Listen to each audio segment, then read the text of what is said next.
ఇప్పుడు inter ethnicity పెళ్ళిళ్ళు ఎక్కువ అవుతున్నాయి కదండీ. లైక్ ఒక ఒక హ్మ్. చైనీస్, ఒక అమెరికన్, ఒక ఇండియన్ ఇట్లా పెళ్లి చేసుకోవడం. సో, ఇది ఇంకా ఫ్యూచర్‌లో ఇంకా కంటిన్యూ అవుతది. సో, ఇలా కొన్ని వందల జనరేషన్స్‌కెళ్ళేసరికి వాళ్ళ చిల్డ్రన్‌కి మిక్స్డ్ ఫీచర్స్ వచ్చి మొత్తం ప్రపంచంలో ఉన్న మనుషులందరికీ ఒక కామన్ ఫేషియల్ ఫీచర్ వచ్చే ఛాన్స్ ఉందా? యాహ్! అంటే కామన్ ఫీచర్స్ అన్నమాట. ఇప్పుడు ఆల్రెడీ 99% మన కామన్ ఫీచర్సే ఉన్నాయి. Just that we have skin yes. Colour and ఈ lip size, nose size, eye size. So, సైజెస్‌లో చిన్న చిన్న తేడాలే తప్ప పొజిషనింగ్ అంతా exactly the same. Internal positioning, external positioning everything same because we belong to the same species. Now the next step is ఇప్పుడు ఆ ethnic differences కూడా మెల్లిమెల్లిగా మాయమైపోతాయి. After some generations of this interbreeding. Right. So slowly people వాళ్ళు ఏంటంటే అది పట్టించుకోవడం కూడా మానేస్తారు. ఈ ఎథ్నిక్ గ్రూప్ లో ఉన్న ఈ పర్సన్ ని ప్రేమిస్తున్నాను, పెళ్లి చేసుకుంటున్నాను అన్న ఆలోచన కూడా ఉండదు. You just like that person, they like you, you travel together for some time, you like each other, you marry, you make, you continue your journey as married couple. Right. So ఇలాగా కొన్ని తరాలు గడిచిన తర్వాత ఈ Stark differences ఏవైతే ఉన్నాయో అవి మాయమైపోతాయండి. You cannot find maybe ఒక 1000 years తర్వాత if you come back after 1000 years, after all this interbreeding, ఈ person is a black person, ఈ person is a European, this person is Asian, ఇలా చెప్పడం చాలా కష్టం అయిపోతుంది. All of them will have mixed features. Yeah! Yeah! అండి. Last మీ డిబేట్స్‌లో చాలామంది మీ సైంటిస్ట్‌లు ఏం చేశారు? మీ సైన్స్‌లో ఏముంది? మీ సైన్స్ అది చెప్పిందా? మీ science why do they disown themselves from science అండి? వాళ్ళకి సిగ్గనిపించదా అండి? ఇప్పుడు సైన్స్ వాళ్ళకి చేసిన కాంట్రిబ్యూషన్స్ వల్లే మనం ఇలా ఇలా బతుకుతున్నాము. వాళ్ళకి మీ సైంటిస్ట్‌లు అనడానికి వాళ్ళకి కొంచెం కూడా అసలు పిటీ ఉంది మిమ్మల్ని. అది వాళ్ళకి కడుపు మంట అండి. పాయింట్ ఏంటంటే for the past 1000 years, okay, 1000 years అని లూజ్గా అంటున్నాను. What they call as Hindu dharma, that did not contribute much into the scientific world. వాళ్ళ కాంట్రిబ్యూషన్ ఏంటి అంటే వాళ్ళు చెప్పుకునేది మా దగ్గర నుంచి జ్ఞానం ఎత్తుకుపోయి వాళ్ళు తయారు చేసుకున్నారు అని. Right. So if they had the contribution, ఇప్పుడు ఫర్ ఎగ్జాంపుల్ మీరు కొన్ని నైల్ డిగ్రాస్ టైసన్ వీడియోస్ కానీ అవి కానీ చూస్తే yeah! There is very clear indication ఏంటంటే there is a period of time. Okay, there is a period of time and all religions have gone through that period where they have this ఏమంటారు the golden age, లేకపోతే intellectual age అనుకోండి. Golden age అనేది too much కనిపిస్తుంది. Intellectual age. Okay, every religion goes through that. Religion does not go through that. The people who are religious in that region go through that. So మన Indian ఈ region లో what was our intellectual age?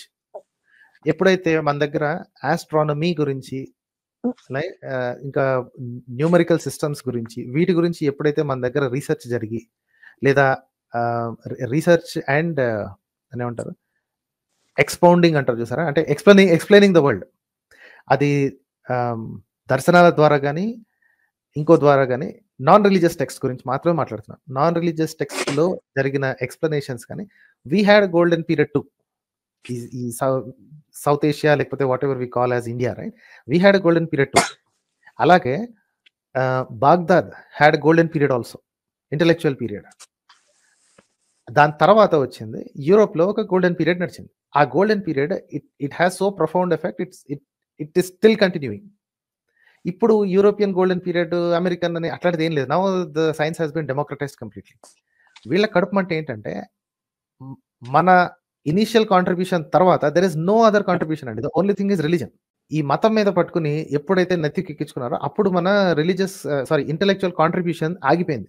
And I'm saying this with heavy heart. Right. మన దగ్గర అద్భుతమైన దర్శనాలు, descriptions అవి ఉండేవి. అదే డిస్క్రిప్షన్, అదే కాంట్రిబ్యూషన్ కనుక ఓపిక్గా కంటిన్యూ చేసి ఉండుంటే we would have been the forefront. కానీ వీళ్ళు చెప్పుకునే దిక్కుమాలిన అలవాటు ఏంటి అంటే మా దగ్గర దొంగిలించిపోయి వాడు చేసుకున్నాడు అంటారు. దొంగిలించుకోవడానికి ఇదేం వస్తువు కాదు. ఇక్కడ నుంచి బంగారం తీసుకుని అటు వెళ్ళిపోతే ఇక్కడ బంగారం ఉండదు. కానీ ఇక్కడ నుంచి జ్ఞానం దోచుకుని వెళ్ళిపోతే జ్ఞానం మైనస్ అవ్వదు కదండి. యాహ్! ఇప్పటికీ వాళ్ళు చెప్పుకునే వేదాలు, వాళ్ళ ఇవి అన్ని ఇక్కడే ఉన్నాయి. సో వాళ్ళు చెప్పుకునేది ఏంటంటే మా దగ్గర నేర్చుకుని వాడు వెళ్ళాడు. అరే ఆఫ్టర్ ఆల్ శిష్యుడు చేయగలిగినాడు, గురువు చేయలేడా? సో వీళ్ళ కడుపు మంట ఏంటంటే at least for the past so many centuries these guys have not contributed anything అండి. And that through religion. వీళ్ళ ఉద్దేశం ఏంటంటే అక్కడంతా రిలీజన్ వల్ల వచ్చింది అని కదా. రిలీజన్ ఎప్పుడు ఏది సాధించలేదండి. Religion has never contributed anything to science except how to burn people, how to kill people. వాటిలో ఏమైనా టెక్నిక్స్ కనిపెట్టిందేమో కానీ religion has never given anything. Any religion has never given anything. Only తెలివైన వాళ్ళు ఫలానా రిలీజన్ లో బిలాంగ్ అయితే అయ్యి ఉండొచ్చు అంతే తప్ప మతం పేరుతోటి ఎవడేం సాధించలేదండి. ఇప్పుడు క్రిస్టియన్ సైంటిస్ట్ అని కొట్టుకు వస్తారు క్రిస్టియన్స్ కూడా. యేసు ముందు దొర్లాడి పొరలాడి నెత్తి మీద హౌలీ వాటర్ పోసుకుని వాడు ఏం కనిపెట్టలేదండి. ల్యాబ్ లోకి వెళ్ళి దేవుడిని బయట వదిలేసేసి లోపలికి వెళ్తేనే కనిపెట్టాడండి. Whatever they did. Same thing in whatever they call Muslim scientist. ఎప్పుడైతే 900, 1000లో మావోడే చేశారు, ఆల్జీబ్రా మావోడే చేశాడు, అగ్రికల్చర్ మావోడే చేశాడు. The words actually belong to Arabic అనమాట. The word agriculture and algebra AL తో స్టార్ట్ అయ్యే ఆల్మోస్ట్ అన్ని వర్డ్స్ కూడా ఒరిజిన్ ఇస్ ఇన్ అరబిక్ అనమాట. So they have initially started it అని. సో అలాగా అల్లాకి అంటే మోకరిల్లేసేసి దొర్లుకుంటూ నెత్తి మీద టోపీ పెట్టుకుని ఎవడు సాధించలేదండి. అది పక్కన పెట్టేస్తేనే సాధించాడు. So you can never call them anyone as a Christian scientist or Hindu scientist or Muslim scientist. They are scientist who happen to be Christian or Muslim or Hindu. That's all about it. ఇది వాళ్ళకి అర్థం కాదు. So కాబట్టి ఇప్పుడు ఎవరైతే కాస్త ముందుకు ఉన్నారో వాళ్ళందరూ ఈ పర్టికులర్ సెంచరీలో ఉన్న వాళ్ళు most of the scientist are non believers అండి, or at least agnostic. They are not hardcore believers. 85% or more or at least 92% of academy of sciences people are non religious. They don't believe in a personal God. How did that happen? పాత సైంటిస్టులు ఇప్పటికీ చూపించుకుంటారా? Newton నమ్మాడు దేవుడిని అంటారు. Okay, Newton యేసు ముందు దొర్లుకుంటూ నమ్మాడా? Newton రాసిన ఏ ఒక్క సూత్రం అయినా సరే యేసుని నమ్మితే వచ్చిందా, లేకపోతే అబ్జర్వేషన్ చేసి ఎవిడెన్స్ చూపిస్తే వచ్చిందా? Right. So these are the questions to ask these people అండి. ఎప్పుడైతే వాళ్ళు సైన్స్ మీ సైంటిస్ట్ అంటారో సైంటిస్ట్కి మీ మా ఉండదు. వాళ్ళకి ఆ రోగం అనమాట. ఎవడన్నా కాస్త స్ట్రాంగ్ గా బిలీఫ్ ఏదైనా గొప్ప విషయం సాధిస్తే వాడు మతం ఏంటని ఎదురు చూస్తారు. ఆ మతం హిందూ మతం అనగానే ఇదిగో మావోడు అంటారు. రైట్. ఇస్రో సైంటిస్టులతో అదే చేస్తున్నారు వీళ్ళు. ఇస్రో వాడు ఎప్పుడైతే తీసుకెళ్లి వెంకటేశ్వర స్వామి పాదాల దగ్గర పెట్టారో చూసావా, మా హిందూ సైంటిస్టులు అని మరుగుతారు అన్నమాట. అలాంటప్పుడు రాకెట్ ఫ్యూల్ ఎందుకు పెట్టాలి? Rocket fuel is made by what? Industrialised processes invented by someone else, non Hindus. Right. ఆ మెటలర్జీ అవన్నీ మొత్తం అన్ని ఆ ప్రాసెసెస్ అన్ని ఎవరు తయారు చేశాడు? పోనీ అంతా చేసిన వాడు ఇస్రో వాళ్ళు ఎప్పుడన్నా వేదిక్ స్కూల్కి వెళ్ళి హైర్ చేసుకున్నారు ఎవరినైనా సరే? They hire from IITs and advanced engineering sciences ఎక్కడెక్కడ నేర్పిస్తారు అవన్నీ చేస్తారు. And all of that sciences who made it? Who created all those syllabus? Right. అందులో వాళ్ళకి నేర్పించేది ఏంటి? బాయిల్స్ లా అని నేర్పిస్తారా, లేకపోతే కణాదుడి అటామిక్ థియరీ నేర్పిస్తారా వాళ్ళకి? రైట్.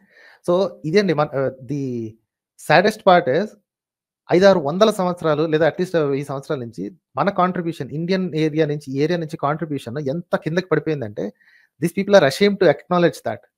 ఎందుకంటే వీళ్ళకి మతం కావాలి. నా ఉద్దేశంలో చేయాల్సిన పని ఏంటి అంటే ఈ మతాన్ని తీసుకెళ్లి పక్కన పడేసేసి ప్రస్తుతానికి ఏదైతే పని చేస్తున్న science, it doesn't matter whether it is called Coulomb's law or Boyle's law or Newton's law or Einstein's equation, I don't care. వాటి మీద గట్టి పరిశోధన చేసి ఈ ఏరియాలో ఉన్నోళ్ళు కూడా సైన్స్ని ఎరగదీయగలరు అని చెప్పి ప్రూవ్ చేయగలగాలి. ఆ తర్వాత once you start making such contributions then things will get named after you. Right. ఇప్పుడు వాళ్ళ పేరు మీద ఎందుకు వచ్చాయండి ఈక్వేషన్స్? ఎందుకంటే వాళ్ళు ఫస్ట్ డిస్క్రైబ్ చేశారు కాబట్టి.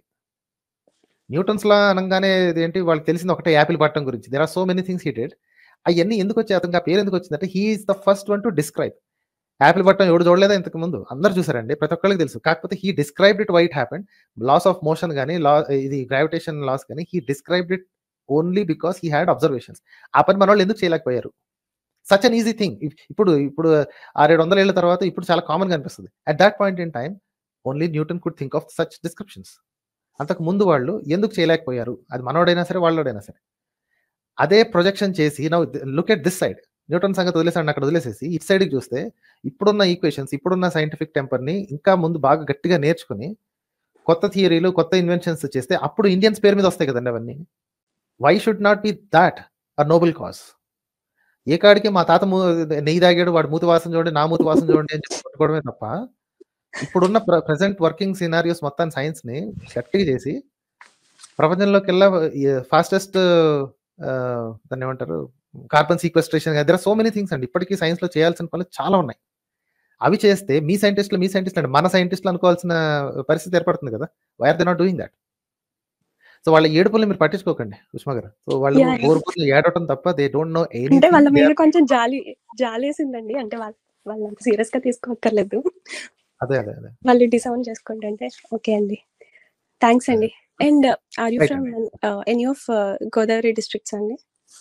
అంటే I have roots in all over the place okay. అండి. Yeah! So okay. Yeah! Vocabulary అదే. ఓకే అండి. థాంక్స్ అండి. రైట్ అండి. అయితే థాంక్ యూ. బాయ్. బై.